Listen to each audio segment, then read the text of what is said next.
La paga del pecado es la muerte. Esta noche vamos a abrir la Biblia en la epístola a los Hebreos, capítulo 9, versículos 12 al 14. Porque anoche, durante la semana, mencionamos varias veces el versículo, porque la paga del pecado es la muerte, Romanos 6, 23, porque la paga del pecado es la muerte. Pecamos, tenemos que morir. ¿Por qué? Al pecar nos separamos de Jesús, que es la vida. Mira, cuidado con pensar así, porque hay mucha gente que piensa así. Pecaste, la paga del pecado es la muerte. O sea, pecaste, Dios te va a castigar con la muerte. Eso no funciona así. Dios no castiga a nadie con la muerte. Dios no da la muerte a nadie, porque para que Dios te diera la muerte, Él tendría que tener muerte. Pero Dios es vida. ¿Y qué cosa es la vida? Ausencia de muerte. En Dios no hay muerte. Entonces nunca pienses que si te portas mal, Dios te va a quitar la vida, porque las cosas con Dios no trabajan de esa manera. Dios no puede darte la muerte por la sencilla razón de que Él es vida, Él no es muerte. ¿Cómo te va a dar lo que no tiene? Si hay algo que Dios no tiene, es muerte, porque Él es vida y la vida es la ausencia de muerte. Entonces, ¿por qué la paga del pecado es la muerte? Justamente porque Dios es vida y el pecado es separarse de Dios. Y si te separas de la vida, pues entras al territorio de la muerte. No es que Dios te va a matar, sino que tú voluntariamente entras al territorio de la muerte. Ahora vas a morir como resultado de la decisión que has tomado. Y no es una muerte instantánea, es una muerte lenta, paulatina, todos los días vas muriendo, y llega un momento en que no quieres vivir más. La pregunta que les he hecho las otras noches es, ¿tú te das cuenta que estás aquí, en el territorio de la muerte? ¿Hay solución para ti o no? Claro que sí. ¿Viste la solución para estas tres personas? Hay solución. Ellos estaban en el territorio de la muerte para divorciarse, hundido en las drogas y todo. ¿Hay solución? Claro que hay solución. ¿Cuál es la solución? Volver a Jesucristo. Volver a Jesucristo. Pero cuando estás volviendo a Jesucristo, aparece el diablo, que conoce muy bien la Biblia, y le dice a Jesús, Señor, Romanos 6, 23 es tu palabra, sí. ¿La paga del pecado es la muerte? Sí. ¿Y estos pecaron o no pecaron? Sí. Entonces tienen que morir. ¿Por qué los vas a recibir de nuevo?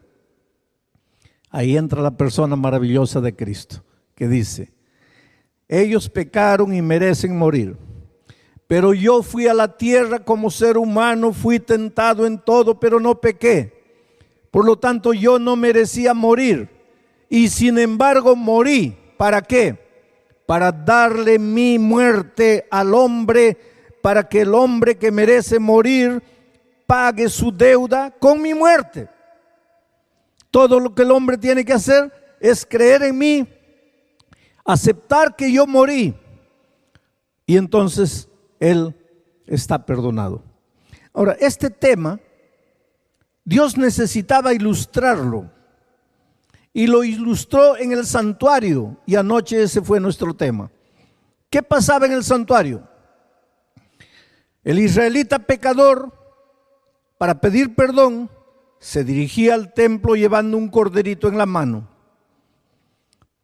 Ya en el templo colocaba el corderito en el altar. Cerraba los ojos, colocaba la mano en el cordero y transfería todos sus pecados para él. Señor, he cometido adulterio, he matado, he robado, he mentido. Transfería todos sus pecados para el cordero. La paga del pecado es la muerte. El israelita no quería morir. Alguien tenía que morir, porque la paga del pecado es la muerte. Él no quería morir, el cordero tenía que morir. Pero en esos tiempos, quien le quitaba la vida al cordero no era el sacerdote, era el propio pecador. Tenía que agarrar el cuchillo, y eso era lo dramático. ¿Cómo le voy a quitar la vida a un inocente cordero que no hizo nada? Pero si no quiero quitarle la vida, tengo que morir yo. Pero si no quiero morir yo, tengo que quitarle la vida al cordero. Y si no tengo valor de hacerlo, tengo que morir yo. No tenía salida. Si hoy nosotros para pedir perdón tuviéramos que llevar un cordero y sacrificarlo, yo creo que pararíamos de pecar. Pero para nosotros es fácil. ¿Por qué? Porque nosotros decimos así: Cristo ya murió por mí en la cruz del Calvario. Y efectivamente, Cristo es el Cordero de Dios que quita el pecado del mundo. Ahora mira lo que dice Hebreos. Vamos a leer para entender esto. Dice así: y no por sangre de machos cabríos ni de becerros, sino por su propia sangre. Está hablando de Jesucristo. Jesús entró una vez para siempre en el lugar santísimo, habiendo obtenido eterna redención. Porque si la sangre de los toros y de los machos cabríos y las cenizas de la becerra rociadas a los inmundos santifican para la purificación de la carne, cuanto más la sangre de Cristo, el cual mediante el Espíritu eterno se ofreció a sí mismo sin mancha a Dios, limpiará vuestras conciencias de obras muertas para que sirváis al Dios vivo. O sea, ¿por qué estás caminando en el valle del dolor y de la muerte? De alguna manera estás sufriendo la consecuencia del pecado. Ahora, yo quiero que tú entiendas una cosa. No siempre cuando el dolor llega a tu vida es porque has pecado. Por favor, entiende esto. No siempre si sufres una pérdida de empleo es porque has pecado, porque estás en pecado. Si sufres un accidente de tránsito es porque has pecado. O si tu padre muere es porque has pecado. O si tu hijo muere es porque has pecado. No siempre. El otro día yo en Brasilia estaba dirigiendo mi carro, congestionamiento. Un hombre había chocado con otro hombre, con un carro, con otro carro. Y él salió. Y interesante la reacción de él, comenzó a darle puntapiés a su automóvil. Y había un poste al lado y se golpeaba la cabeza contra el poste. Y decía: yo soy el único culpable, yo soy el único culpable. Y todos pensaban el único culpable porque chocó. Pero él decía: yo soy el único culpable porque estoy en pecado, estoy viviendo en pecado. Ahí está, él pensaba que el accidente había sucedido porque él estaba viviendo en pecado. Y hay mucha gente que piensa así: se enfermó mi hijo, es mi culpa porque yo he pecado. Hubo un accidente, es mi culpa porque yo he pecado. Es posible que hayas pecado, pero muchas veces el dolor llega no porque tú has pecado, sino simplemente porque infelizmente estamos en un mundo de dolor. Vivimos en un mundo de dolor, en un mundo manchado por el pecado, donde a veces tú no tienes culpa de nada. Y sin embargo, el dolor te llega. Y Jesucristo dijo: cuando cae la lluvia, cae sobre los malos y sobre los buenos. Y cuando el dolor llega, llega sobre los malos y sobre los buenos. ¿Y qué hago yo si he sido entrampado en la jaula del dolor y del sufrimiento? O atrapado. ¿Qué hago yo? Haz lo que el pajarito hace cuando el maldito cazador lo agarra, lo priva de la libertad y lo mete a una jaula. Ese pajarito que nació para volar, volar libre, ahora por manos de un hombre está prisionero de una jaula. ¿Qué hace el pajarito? Dime, ¿qué hace? ¿Pasa su vida maldiciendo la hora en que fue atrapado? No, canta, canta, canta, canta. Haz de tu dolor un himno. Porque así como estás, puedes hacer cosas que otros que están en mejores condiciones de ti tal vez nunca hagan. Alaba el nombre de Dios. Y si solito tienes que llorar, pues arrodíllate solo y llora y dile: Dios mío, yo no te entiendo. No te entiendo por qué estoy así, no te entiendo por qué estoy sufriendo, no te entiendo por qué mi hijo murió, no te entiendo, pero te alabo porque eres mi Dios, aunque no te entiendo. Alaba el nombre de Dios y de repente, porque te digo una cosa, el dolor de este mundo puede aprisionar tu cuerpo. Las circunstancias de pecado que el mundo vive puede meter tu cuerpo en una jaula, pero nadie puede aprisionar tu alma. Nadie puede aprisionar tus sueños. Sigue soñando, sigue creyendo en la vida, porque tú vales mucho más de lo que imaginas. Tú sigues valiendo mucho más de lo que imaginas. Pero queridos, vamos a volver al texto. ¿Por qué me sacaron el texto de ahí?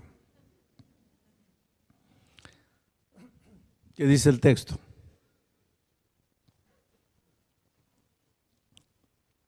El texto está diciendo, en el tiempo de Israel, la purificación de los pecados era con el sacrificio de un corderito, de un macho cabrío, de un becerro. Había todo un ceremonial. Las carnes eran quemadas, la ceniza era rociada. Ayer vimos que el sacerdote mojaba la sangre, sus dedos en la sangre, y después manchaba los cuernos del altar. En Israel el perdón funcionaba de esa manera. Pero lo que Pablo dice es que en el cielo también hay un templo. Y eso es lo que pocos entienden. No lo estoy diciendo yo y no lo dice una iglesia en particular, lo dice Dios, ahí está su palabra. Cuanto más la sangre de Cristo, el cual mediante el Espíritu Eterno se ofreció a sí mismo sin Dios. Así como el Cordero era sacrificado en el santuario de esta tierra, Jesucristo fue sacrificado. Y hoy sucede algo en el santuario celestial del cielo. Mi tema mañana es ese. Hoy sucede algo en el santuario celestial. ¿Qué es lo que sucede? Lo que sucedía en el santuario de esta tierra. Pero ese es mi tema para mañana. Lo que yo quiero hablar hoy es centrarme en el perdón divino. Vamos a abrir la Biblia en Isaías capítulo 53. 53, versículos 5 al 7. Mira lo que dice. Y este versículo está hablando del Señor Jesucristo. Es una profecía mesiánica. El propio Jesús, cuando estuvo en esta tierra, dijo que este versículo se refería a Él. Y dice, mas Él, ¿quién es Él? Jesucristo. Herido fue por nuestras rebeliones. Quien se rebeló contra el Padre no fue Jesucristo, fuimos nosotros. Pero Jesucristo fue herido por causa de nuestras rebeliones. Fue molido por nuestros pecados. El castigo de nuestra paz, o sea, el castigo que nosotros merecíamos, lo sufrió Él para que nosotros pudiéramos tener paz. Y por su llaga, por su herida, fuimos nosotros curados. Todos nosotros, todos, nos habíamos descarriado como ovejas. Cada cual se apartó por su camino. Pero Jehová cargó sobre Jesús el pecado de todos nosotros. Angustiado Jesús y afligido, no abrió su boca. Como cordero fue llevado al matadero, y como oveja delante de sus trasquiladores, enmudeció y no abrió su boca. ¿Qué descripción maravillosa! Sabes que yo tenía un amigo judío que un día me dijo así: mira, Alejandro, yo aceptaría el evangelio que los cristianos enseñan si no fuera por un motivo. ¿Cuál es el motivo? La interpretación que ustedes hacen de Isaías 53, para mí, me dijo él, es una interpretación inmoral. Eso me asustó porque la palabra inmoral es fuertísima. Le dije, ¿por qué inmoral? Y él me dijo, porque que un hombre malo pague por sus delitos, eso es justo y moral. Pero que un hombre bueno pague por el delito de hombres malos, eso es inmoral. Y la interpretación que ustedes le dan a Isaías 53 es una interpretación inmoral. Quiere decir que nosotros pecamos. Cada uno de nosotros escogió su camino, se fue por donde quiso, hizo lo que le dio la gana, se metió en problemas, entró al territorio de la muerte. Y ahora, para tener paz, tiene que morir un inocente que no hizo nada. Eso es inmoral. Sí, querido. Eso desde el punto de vista es inmoral. Pero ¿qué sería de nosotros si Cristo no hubiera hecho eso? ¿Dónde estaríamos nosotros? Tendríamos que morir en nuestro dolor, en nuestro sufrimiento, porque la paga del pecado es la muerte. Pero Jesucristo pagó. Ahora, y esta noche quiero que entiendas una cosa. Cuando el diablo viene a acusarte y a cobrarte porque has pecado, y cuando el diablo quiere mandarte sufrimiento, dolor y muerte porque has pecado, y cuando tú le presentas la sangre de Cristo, la muerte de Cristo, el sacrificio de Cristo como sustitución de tu delito, el diablo no tiene derecho de atormentarte, porque la paga del pecado es la muerte. No dice de quién, es la muerte. La Biblia dice: sin derramamiento de sangre no hay remisión de pecados. No dice la sangre de quién. Hubo pecado, tiene que haber muerte. Hubo pecado, tiene que derramarse la sangre. Pero la Biblia no dice la sangre de quién. Entonces, si el diablo está buscando una salida, si el diablo está buscando una oportunidad para agarrar a Jesucristo, no la encuentra. Porque hubo pecado, hubo muerte. No mueres tú, muere Cristo. No se derrama tu sangre, se derrama la sangre de Cristo. Pero tú estás limpio, estás perdonado. Ahora, esto es lo que tú tienes que creer.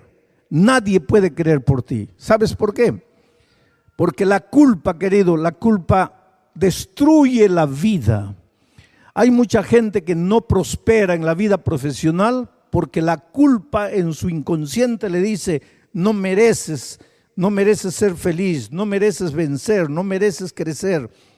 Y el inconsciente es tan poderoso que te lleva a una vida de fracaso, simplemente porque te sientes culpable. La culpa mata, la culpa paraliza, la culpa te hace hacer cosas que tú no imaginas, tonterías. Te desesperas, te angustias, no puedes dormir, te sientes que no mereces. Y hay una cosa: para crecer en la vida, para conquistar cualquier cosa buena en la vida, lo primero que tienes que hacer es creer que puedes. Pero la culpa te hace creer que no puedes.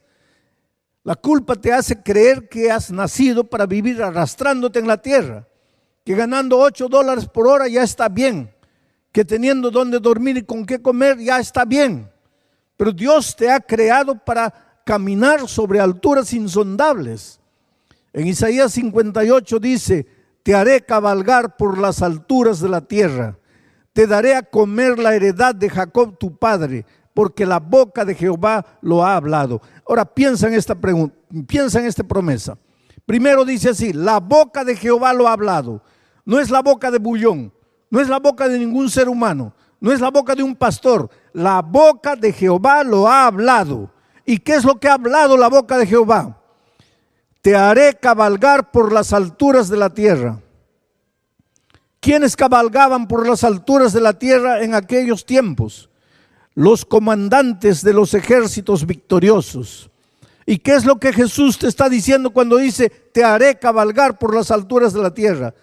Te está diciendo: te haré victorioso. Serás como un comandante de ejército victorioso. ¿Victorioso delante de qué? De las fuerzas del enemigo, de tus enemigos, de tus detractores, de los que te quieren mal. Tú, en medio de todas las dificultades de la vida, estés como estés, cabalgarás por las alturas de la tierra. y te daré a comer la heredad de Jacob tu padre. ¿Qué cosa es la heredad de Jacob tu padre? ¿Te acuerdas cuando Israel llegó a los límites de la tierra y Moisés mandó 2 espías para ver cómo era la tierra? Y los espías volvieron trayendo el informe, pero ¿qué traían? Traían frutas. 2 hombres fuertes para cargar un racimo de plátanos. Imagínense de qué tamaño eran esos plátanos. Hombres poderosos cargando racimos de uvas. Imagínense el tamaño de las uvas. Y las cosas no han cambiado, porque mi esposa y yo una vez estábamos en Jericó. Llegamos a las 5 de la tarde. Había un puesto de frutas, vendían toronjas, naranjas, y vi unas cosas rojas enormes que parecían unos tomates gigantescos. Y me acerqué para ver qué es eso. Y eran morangos, eran fresas, strawberries. Pero jamás en mi vida vi una fresa de aquel tamañote así. Y me acerqué para ver y le pregunté al vendedor, ¿son fresas? Me dice, sí, pero de ese tamaño. Y el vendedor me dice, ¿dónde usted cree que está? Está en la tierra prometida, está en Jericó. Aquí las frutas continúan siendo grandes. Años después de pecado y todo, la tierra en esos lugares es productiva, fructífera. Y mira que es desierto. Y Dios les ha dado sabiduría para irrigar esa tierra y hacer producir esa tierra. Entonces, cuando Dios dice así, te daré a comer la heredad de Jacob tu padre, ¿qué heredad de Jacob tu padre? ¿Qué es lo que Dios le había prometido a Jacob? La tierra prometida, Canaán, Jericó, toda esa tierra. Tierra donde fluye leche y miel. Y ahora la promesa es, te haré comer la heredad de Jacob tu padre. ¿Qué te está diciendo Dios? ¿Cuál es la promesa hoy para ti? Tu heladera, tu refrigerador estará siempre lleno. No te faltará pan, no te faltará tortilla, no te faltará lechuga, tomate, tendrás. Te haré cabalgar por las alturas de la tierra y te daré a comer la heredad de Jacob tu padre. Pero ahí viene el pecado. ¿Y qué hace el pecado en tu vida? No. Eso es para los buenos. Eso es para los santos. Eso es para los que se portan bien. Pero tú mira tu vida. Eres un pobre, miserable pecador. ¿Qué mereces? ¿Tú mereces caminar por las alturas de la tierra? No. ¿Tú mereces comer la heredad de Jacob, tu padre? No. ¿Qué es lo que mereces tú? Ganar $7 por hora y ya está bien, no te quejes. Tranquilo. Y hay mucha gente que camina en la vida así, arrastrándose. ¿Por qué? Porque el complejo de culpa lo va matando, lo va matando, lo va matando. La culpa paraliza. ¿Sabes? Yo una vez en Minas Gerais, en Brasil, visité una iglesia donde estaban dándole a una señora una recompensa bonita, porque ese año solo ella había llevado a los pies de Jesucristo 30 personas.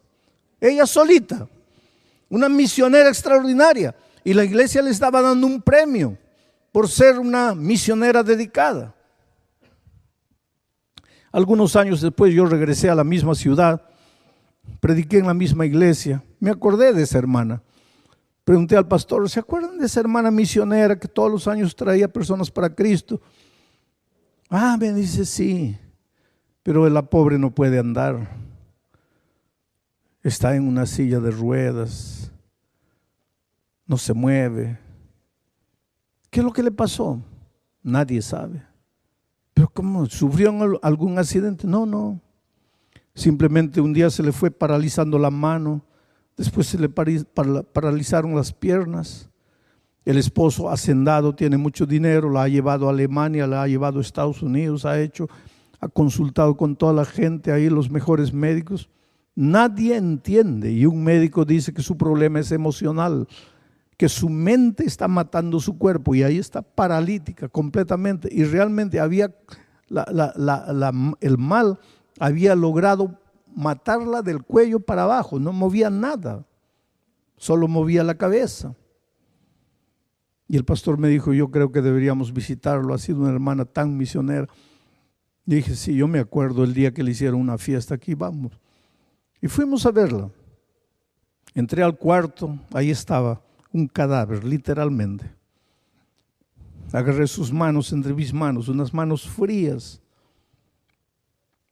Y yo me di cuenta rápido de lo que pasaba, pedí a todos, por favor pueden salir, dejarme solo con ella. Y ella comenzó a llorar y me dice, pastor, pequé. Nadie sabe, pero yo pequé. Mi esposo no sabe, el pastor no sabe, la iglesia no sabe, pero yo pequé y merezco morir. Y la mente es tan fuerte que había logrado matar su cuerpo. Apenas no podía matar el vínculo de la vida, pero estaba literalmente muerta. Yo le digo a ella, pero tú no crees en el perdón. Tú no crees que Jesús murió por ti. Tú no has enseñado eso a las personas, que Jesús las ama, que Jesús las perdona. Y ella llorando me dice, sí, pastor, Jesús perdona a todos, pero a mí no me puede perdonar. ¿Y por qué no te puede perdonar a ti? Porque mi pecado no fue un pecado así, decir que yo estaba caminando y me tropecé, no. Mi pecado fue consciente, frío. Yo sabía lo que estaba haciendo. Yo no pequé de casualidad, yo pequé calculando que iba a pecar. Y Dios no me puede perdonar. Para mí no hay perdón. Yo le digo, ¿tú crees en lo que yo predico? ¿Tú crees en la palabra de Dios? Si yo te leo un versículo, tú vas a creer. Me dice, pastor, puede leerme todos los versículos. Yo creo en el perdón para los otros.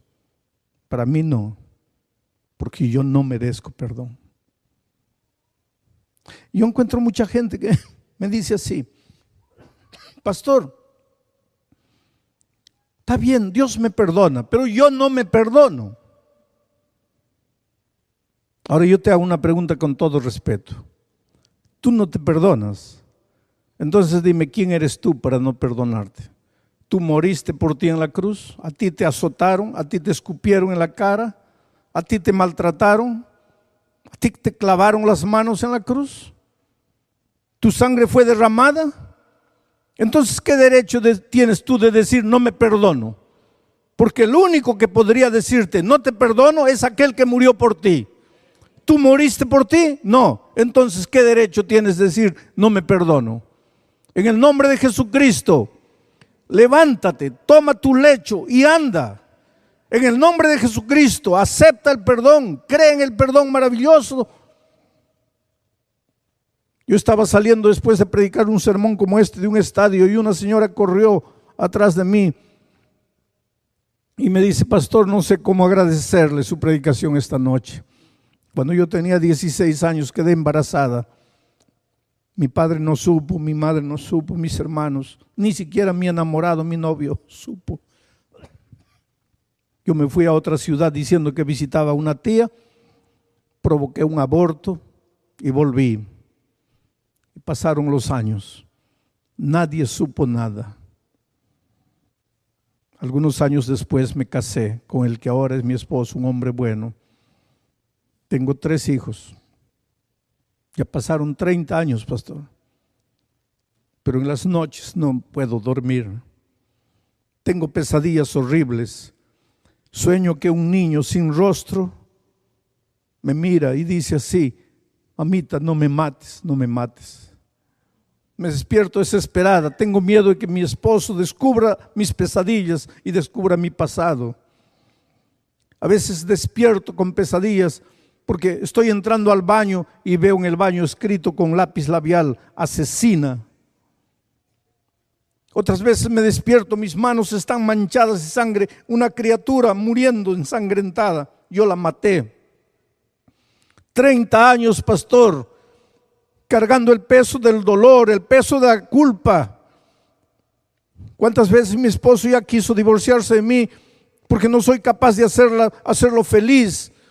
porque vivo cargando el dolor interior, en silencio, sin saber a quién contar, sin saber qué hacer. Hasta esta noche, pastor. Y no sé cómo agradecerle, porque esta noche entiendo que Jesucristo ya pagó por mis pecados, que yo no tengo que seguir sufriendo. Oh, pastor, estoy libre. Después de 30 años estoy libre. Y eso es lo que te quiero decir esta noche. En el nombre de Jesucristo estás libre. Y voy a levantar la palabra de Dios para que no creas que es mi palabra. Estás libre. ¿Has pecado? Pues estás perdonado. Yo no te condeno, dice Jesús. Vete, pero no peques más. Entrégame tu corazón. Camina conmigo. Yo te voy a llevar a pastos verdes y aguas tranquilas. Hace algunos años atrás, yo estaba predicando en el Estadio Nacional de Lima. 45,000 personas llenaban todas las noches el estadio.